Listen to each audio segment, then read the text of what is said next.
Hello, എല്ലാവർക്കും ginger ടോസ്റ്റിലേക്ക് സ്വാഗതം. ഇന്നത്തെ വീഡിയോയിൽ തിരുവനന്തപുരം ഭാഗത്തെ സദ്യയുടെ സ്പെഷ്യലായ ബോളി ആണ് ഞാൻ ഉണ്ടാക്കാൻ പോകുന്നത്. സദ്യക്ക് പോകുമ്പോൾ പായസത്തിൻ്റെ കൂടെ ഒപ്പം വിളമ്പുന്ന ഒരു ഐറ്റമാണ് ബോളി. പാൽപ്പായസം ബോളിയും കൂടെയാണ് പെർഫെക്റ്റ് കോമ്പിനേഷൻ എന്ന് പറയുന്നത്.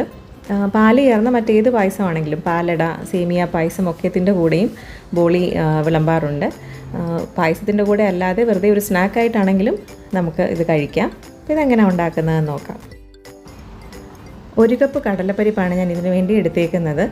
ഇത് ഉണ്ടാക്കണമെന്ന് വിചാരിച്ചതുകൊണ്ട് ഇന്നലെ രാത്രിയിൽ വെള്ളത്തിലിട്ട് വെച്ചിരുന്നതാണ്. അപ്പോൾ നല്ലോണം കുതിർന്നിട്ടുണ്ട്. ഇതിനെ നല്ലോണം കഴുകി എടുത്തിട്ട് ഞാൻ ഈ പ്രഷർ കുക്കറിനകത്തേക്ക് ഇട്ടിട്ട് ഒറ്റ വിസിലാണ് കൊടുക്കാൻ പോകുന്നത്. അപ്പം പെട്ടെന്നാണ് നിങ്ങൾ ഉണ്ടാക്കണമെന്ന് വിചാരിച്ചിട്ട് കടലപ്പരിപ്പ് എടുക്കുന്നതെങ്കിലും കുഴപ്പമൊന്നുമില്ല. നന്നായിട്ട് കഴുകിയതിന് ശേഷം ഒരു 3 വിസിലൊക്കെ വേണ്ടി വരുമായിരിക്കും അന്നേരം. 3 വിസിലായില്ലെങ്കിൽ ഓഫ് ചെയ്ത് നോക്കിയതിന് ശേഷം മാത്രം 4ാമത്തെ വിസിൽ കൊടുത്താൽ മതി. കാരണം ഇത് ഒരുപാട് വെന്ത് പോകേണ്ട ആവശ്യമില്ല. ജസ്റ്റ് ഒന്ന് വെന്താൽ മാത്രം മതി. അത് ശ്രദ്ധിക്കണം, ഓവർ കുക്ക് ആകാതിരിക്കാൻ. അപ്പോൾ ഞാൻ ഈ കടലപ്പരിപ്പിനകത്തേക്ക് ആവശ്യത്തിന് വെള്ളം ഒഴിച്ചു കൊടുത്തു.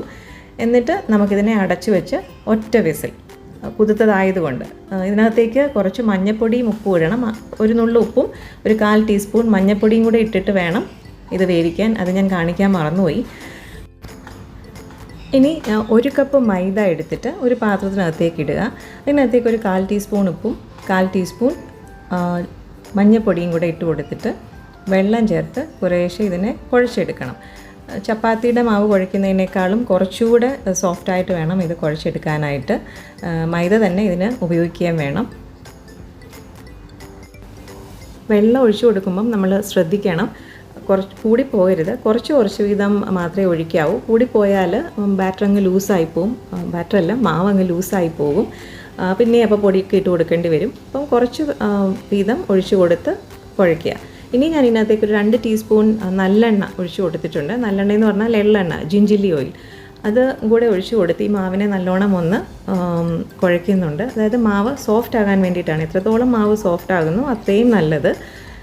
ഞാൻ ഇവിടെ ഒരു 1/4 കപ്പ് നല്ലെണ്ണയാണ് എടുത്ത് വെച്ചിരിക്കുന്നത്.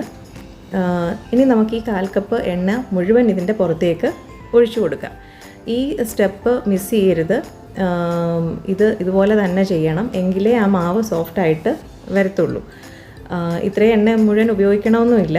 എന്നിട്ട് ഇതിനെ നല്ലോണം ആ പാത്രത്തിൽ വെച്ചൊന്ന് പരത്തി വെക്കുക. അപ്പോൾ അതായത് എല്ലാ ഭാഗത്തേക്കും ഈ എണ്ണ പിടിക്കും. ഇത് ഇങ്ങനെ തന്നെ പരത്തി വെക്കണം. ഞാൻ എന്നിട്ട് ഇത് കൈകൊണ്ട് നല്ലോണം ഒന്ന് പ്രസ് ചെയ്തൊക്കെ കൊടുക്കുന്നുണ്ട്. ഇങ്ങനെ എണ്ണയിൽ കുതിർന്ന് ഈ മാവ് ഒരു മിനിമം 15 മിനിറ്റെങ്കിലും ഇരിക്കണം. 1 മണിക്കൂർ വരെ ഇരുന്നാലും കുഴപ്പമൊന്നുമില്ല. പ്രഷർ കുക്കറിൽ 1 വിസിൽ വന്നിട്ട് ഞാൻ ഓഫ് ചെയ്ത് വെച്ചിരുന്നു. പ്രഷറൊക്കെ പോയി കഴിഞ്ഞാൽ ഞാനിതൊന്ന് തുറന്ന് നോക്കുവാണ്. എന്നിട്ട് ഇത് നമുക്ക് വെന്തോന്ന് നോക്കാം. ഇത് കറക്റ്റ് പാകത്തിന് വെന്തിട്ടുണ്ട്. ഞാൻ ഒറ്റ വിസിലേ കൊടുത്തുള്ളൂ, കുതിർത്ത് വെച്ചതായതുകൊണ്ട്. ഞാൻ മുമ്പ് പറഞ്ഞതുപോലെ നിങ്ങൾ കുതുക്കാതെ വെക്കുന്നതാണെങ്കിൽ ചിലപ്പം 3 വിസിൽ വേണ്ടി വരും, അല്ലെങ്കിൽ 4 വിസിൽ നോക്കിയിട്ടേ ചെയ്യാവൂ. ഇത് ഒരുപാട് വെന്ത് പോകാൻ പാടില്ല. കാരണം ഒരുപാട് വെന്ത് പോയി കഴിഞ്ഞാൽ നമ്മളിനി ഇത് മിക്സിയിൽ അരച്ചെടുക്കണം. അരച്ചല്ല, അതിനെ പൊടിച്ചെടുക്കുകയാണെന്ന് പറയുന്നത്. അപ്പം ഒരുപാട് വെന്ത് കഴിഞ്ഞാൽ അത് അരച്ചെടുക്കുന്നത് പോലെ ആയിപ്പോകും, കുഴഞ്ഞു പോകും. അപ്പോൾ ഈ ഒരു പാകത്തിനാണ് വേണ്ടത്. ഇതൊരു 10 മിനിറ്റ് അല്ലെങ്കിൽ ഒരു 5 മിനിറ്റ് ആറാനായിട്ട് ഇരിക്കട്ടെ. ഒരു 5-8 മിനിറ്റ് കഴിഞ്ഞപ്പോൾ ഒന്ന് തണുത്തിട്ടുണ്ട്. ഇതിനെ ഞാൻ മിക്സിയുടെ ബൗളിലേക്ക് ഇട്ടിട്ട് അരച്ചെടുക്കാൻ അതായത് പൊടിച്ചെടുക്കാൻ പോവാണ്. അപ്പോൾ ഒറ്റ പ്രാവശ്യമായിട്ട് ഇട്ട് ചെയ്യേണ്ട, കുറച്ച് വീതം ഞാൻ 3 പ്രാവശ്യമായിട്ടിട്ടാണ് ഇതിനെ അടിച്ചെടുത്തത്. അപ്പോൾ ആദ്യം കുറച്ചെടുത്തിട്ട് ഇപ്പോൾ വെള്ളമൊക്കെ തോർന്നു പോയിട്ടുണ്ട്. അപ്പോൾ അത് കാരണം പൊടിഞ്ഞ് തന്നെയായിരിക്കും ഇത് കിട്ടുന്നത്. ഇടയ്ക്ക് മിക്സിയുടെ ജാറിൻ്റെ ലിഡൊന്ന് തുറന്നിട്ട് ഒന്ന് ഇളക്കി കൊടുക്കണം. അതായത് ഇതിനകത്തൊരു തരി പോലും ഉണ്ടാവാൻ പാടില്ല. അങ്ങനെ തരി എന്തെങ്കിലും ഉണ്ടെങ്കിൽ നമ്മളിത് പരത്തുമ്പം പൊട്ടിപ്പോകും. അത് കാരണം നല്ലതുപോലെ ഇത് പൊടിഞ്ഞ് കിട്ടണം. 3 പ്രാവശ്യമായിട്ട് ഞാൻ പൊടിച്ചെടുത്ത കടലപ്പരിപ്പാണിത്. ഇത് കുഴഞ്ഞൊന്നും പോയിട്ടില്ല, കറക്റ്റായിട്ട് കിട്ടിയിട്ടുണ്ട്. ഗ്യാസ് ഓൺ ചെയ്ത് ഒരു വലിപ്പമുള്ളൊരു പാൻ അതിലേക്ക് വെച്ചു. എന്നിട്ട് ഞാൻ അതിനകത്തേക്ക് 2 ടേബിൾ സ്പൂൺ നെയ്യ് ഒഴിച്ചു കൊടുക്കുകയാണ്. ഈ നെയ്ക്കകത്ത് കടലമാവിട്ട് നല്ലതുപോലെ ഒന്ന് റോസ്റ്റ് ചെയ്തെടുക്കണം. ഒരുപാട് സമയമൊന്നും റോസ്റ്റ് ചെയ്യേണ്ട ആവശ്യമില്ല. ഒരു 2-3 മിനിറ്റൊക്കെ മതിയായിരിക്കും. കടലമാവും നെയ്യും കൂടെ ചേർന്ന് ഒരു നല്ല സ്മെല്ലൊക്കെ വരുന്ന സമയമാകുമ്പോൾ നമുക്ക് ഇതിനകത്തേക്ക് ഇനി പഞ്ചസാര ഇട്ട് കൊടുക്കാം.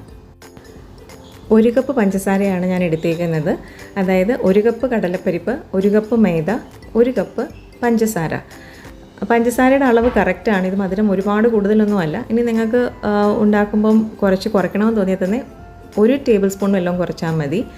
ഇതിനകത്തേക്ക് ഞാൻ ഒരു 1/4 ടീസ്പൂൺ ഏലക്കാപ്പൊടിയും 1/4 ടീസ്പൂൺ ജാതിക്കയുടെ പൊടിയും കൂടെയാണ് ചേർത്ത് കൊടുക്കുന്നത്. ജാതിക്കയുടെ പൊടിയിൽ കയ്യിലുണ്ടെങ്കിൽ ചേർത്ത് കൊടുക്കുക, ഇല്ലെങ്കിൽ സ്കിപ്പ് ചെയ്യുക. പക്ഷേ ഇത് രണ്ടും ഉണ്ടെങ്കിൽ ഇട്ട് കൊടുക്കുന്നത് തന്നെയാണ് അതിനകത്ത് ആ ടേസ്റ്റ് കിട്ടുന്നത്.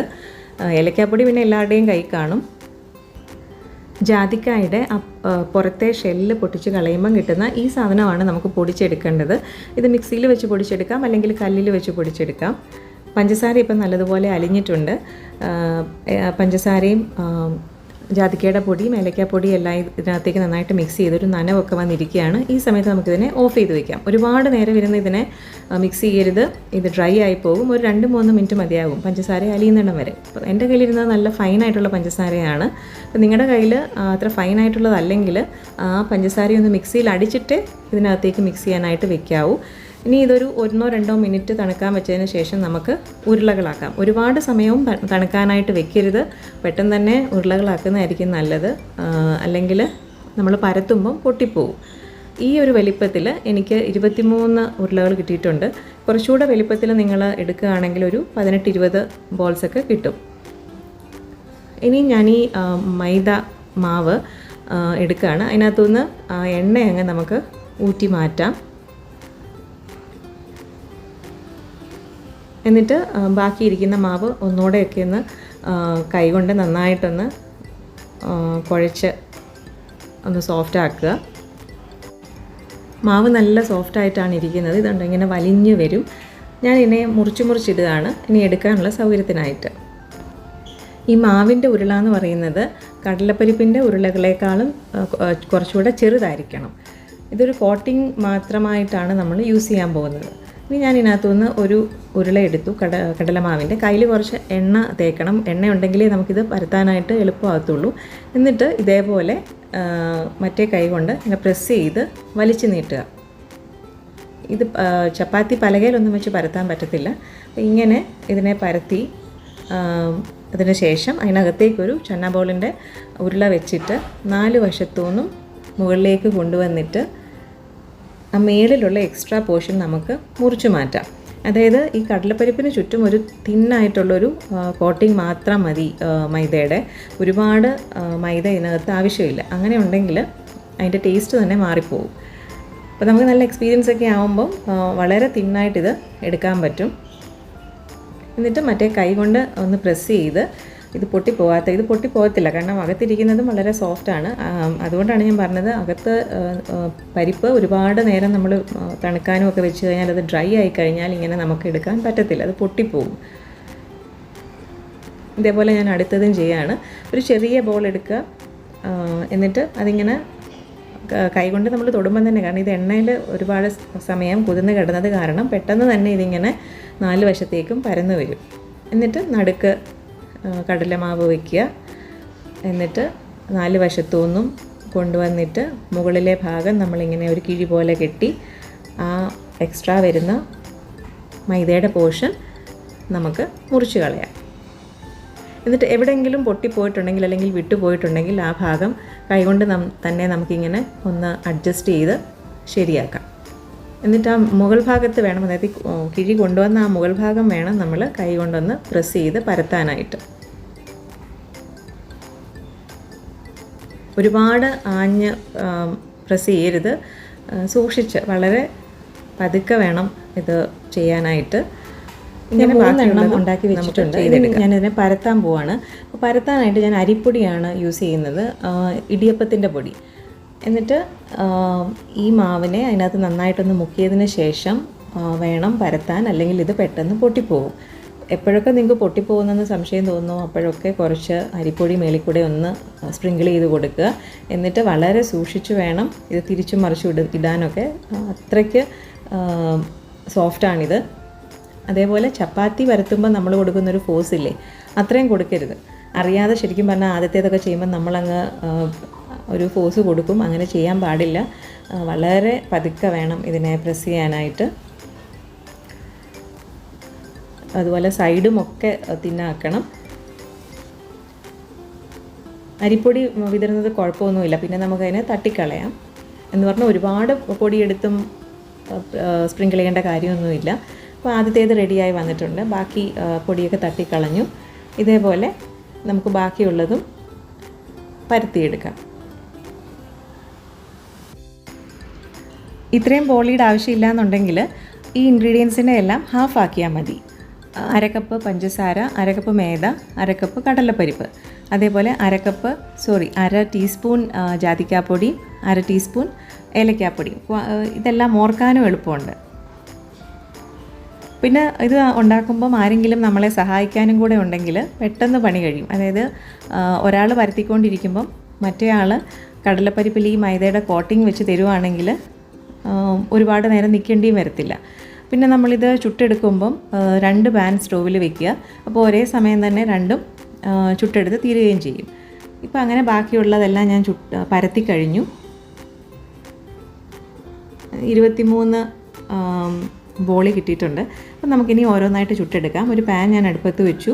അത് ചൂടായി കഴിയുമ്പം ഇതിനകത്തെ പൊടിയൊന്ന് തട്ടി കുടഞ്ഞിട്ട് വേണം ഇട്ട് കൊടുക്കാനായിട്ട്.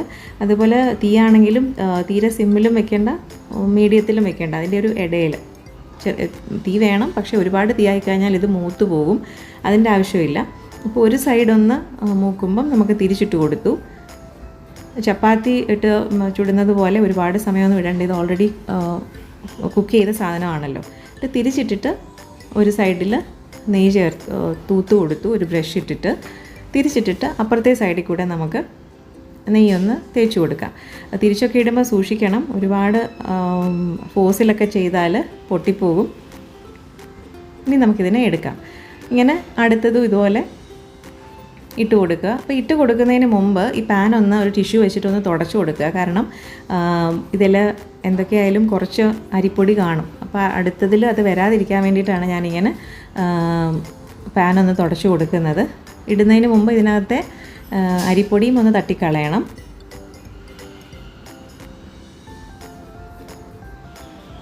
ഈ വശം വെന്തിട്ടുണ്ട്, നമ്മൾ തിരിച്ചിട്ടു. ഇനി തിരിച്ചിട്ടതിന് ശേഷം ഇതായി കഴിയുമ്പോഴാണ് നമ്മൾ 2 വശത്തും നെയ്യൊന്ന് തടവി കൊടുക്കുന്നത്. അധികം ഫോഴ്സ് ഉപയോഗിക്കരുത്. അത് ഞാൻ പിന്നെയും പറയുന്നത്, ഇത് പൊട്ടിപ്പോകാൻ ഒരുപാട് ചാൻസ് ഉള്ളത് കൊണ്ടാണ്. അത്രയും സൂക്ഷിച്ചു വേണം നമ്മളിത് തിരിച്ച് ഇടുന്നതും അതുപോലെ പരത്തുമ്പോഴും ഒക്കെ എടുക്കാനായിട്ട്. അപ്പോൾ ഇങ്ങനെ ബാക്കിയുള്ളതും ചുട്ടെടുക്കുക.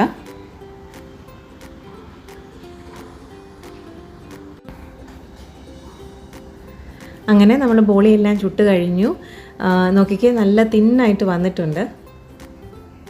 മൈദമാവൊക്കെ കൂടുതലാണെങ്കിൽ കുറച്ച് ഹാർഡായിട്ടാണ് ഇതിരിക്കുന്നത്. ഇതിപ്പോൾ നല്ല പെർഫെക്റ്റ് ആയിട്ട് വന്നിട്ടുണ്ട്. വളരെ സോഫ്റ്റാണ്. തൊട്ടാൽ ഇങ്ങനെ പൊടിഞ്ഞു പോകുന്ന പോലാണ് ഇരിക്കുന്നത്. അതേപോലെ ഞാൻ ഈ മൈദ മാവ് ഉണ്ടാക്കിയിട്ട് എനിക്ക് കുറച്ച് ബാക്കി വന്നു. 1 കപ്പിൻ്റെ ആവശ്യം ശരിക്കും പറഞ്ഞാൽ എനിക്ക് ഉണ്ടായിരുന്നില്ല.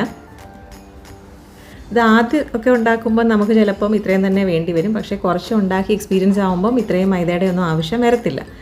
അപ്പം നിങ്ങൾക്കെല്ലാവർക്കും ഈ റെസിപ്പി ഇഷ്ടമായെന്ന് കരുതുന്നു. ഇഷ്ടപ്പെട്ടെങ്കിൽ ഇതേപോലെ ഒന്ന് ഉണ്ടാക്കി നോക്കണം. ഉണ്ടാക്കിയിട്ട് കമൻസൊക്കെ പറയണം. അതേപോലെ ചാനൽ സബ്സ്ക്രൈബ് ചെയ്തിട്ടില്ലെങ്കിൽ സബ്സ്ക്രൈബ് ചെയ്യണം. വീഡിയോസ് ഇഷ്ടപ്പെട്ടാൽ ലൈക്ക് ചെയ്യണം, ഷെയർ ചെയ്യണം. അപ്പോൾ എല്ലാവർക്കും ഹാപ്പി ഓണം. Thank you.